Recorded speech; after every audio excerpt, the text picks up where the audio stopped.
بصیر محمد بصیر نمبر 7.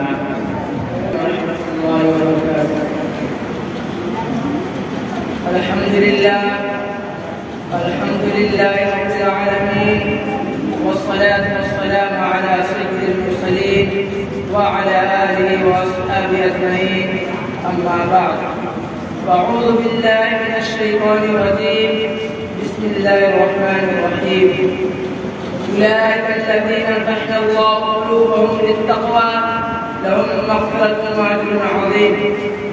وقال النبي صلى الله عليه وسلم: أصحابي كالنجوم بأيديهم اقتديتم اهتديتم، أو كما قال عليه الصلاة والسلام. الہی دے مجھے درجے تکلم میری آواز کو روشنی دے، الہی دے مجھے درجے تکلم میری آواز کو روشنی دے، مجھے افکار صالح پر عطا تو میری تحریک کو روشنی دے. لائق صدر احترام معزز سامعین، آج کے اس باوقار جلسے میں ان اصحاب خیر کا تذکرہ ہوگا جن کے بارے میں اللہ جل جلالہ و عم نوالہ نے ارشاد فرمایا کہ یہ وہ لوگ ہیں جن کے دلوں کا اللہ پاک نے تقویٰ کے لیے خالص کر دیا. ان کے لیے مغفرت کا اعلان اور اجر عظیم ہے. نیز سرور کائنات صلی اللہ علیہ وسلم نے پیاری زبان سے ارشاد فرمایا: میرے صحابہ ستاروں کے مانند ہیں، تم جس کی بھی یکتا کرو گے راستہ پا جاؤ گے. محترم حضرات، صحابہ کرام کی جماعت وہ جماعت ہے جس کو رب کائنات نے درجگاہ نبوت کے لیے منتخب فرمایا. قائد اعظم صلی اللہ علیہ وسلم کو ان کا معلم بنایا اور کتاب ہدایت قرآن پاک کو عطا فرمائی. علامہ الغیوب نے ان کا امتحان لیا. صحابہ کا یہ مقدس گروہ امتحان میں پورا اترا. خدا واللہ قدوس نے انہیں اپنے رضی اللہ عنہ ورضو عنہ کا موجہ سنایا. حقیقت یہ کہ صحابہ کرام کی تسلیم نے صحابہ کرام کی خیر امت کی اطلاعات کا مخاطب ہے. دوستو، صحابہ پاک سے ان کا قلوب تقویٰ حارت سے لبریز ہے.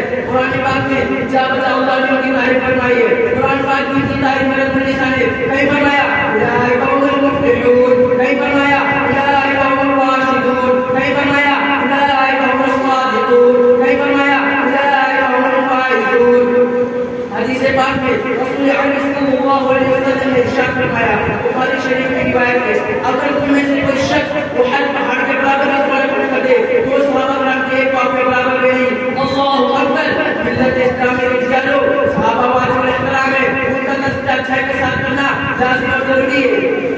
یہ وہ صحابہ ہیں جنہوں نے دین اسلام کے لیے زندگی وقف کر دی تھی. یہ وہ صحابہ ہیں جنہوں نے آفتاب ہدایت سے بلا وقت نور حاصل کیا تھا. یہ وہ صحابہ ہیں جنہوں نے ہمیشہ دنیا پر آخرت کو ترجیح دی. یہ وہ صحابہ ہیں جنہوں نے گھر بار چھوڑ کر روزہ حق اپنی زندگی بنایا. یہ وہ صحابہ ہیں جو حق و صداقت کا مجسم نمونہ تھے. یہ وہ صحابہ ہیں جن کی ناز پر سنت کو لیا. یہ وہ صحابہ ہیں جو موت سے نہیں بلکہ موت سے ڈرتی تھی. یہ وہ صحابہ ہیں جن کو سمندر نے راستہ دیا. یہ وہ صحابہ ہیں جن کو شیر نے سواری دی. یہی وجہ ہے کہ دربار رسالت سے ان کو اصحاب النجوم کا موقع ملا. قرآن نے ان کی تعریف کی، اللہ نے ان کی تعریف کی، رسول نے ان کی تعریف کی. مگر مذہب اسلامی کے مت والو، آج سے 1400 سال پہلے خاتم الانبیاء محمد رسول اللہ صلی اللہ علیہ وسلم نے اپنی زبان مبارک سے ارشاد فرما دیا تھا کہ میری امت 73 فرقوں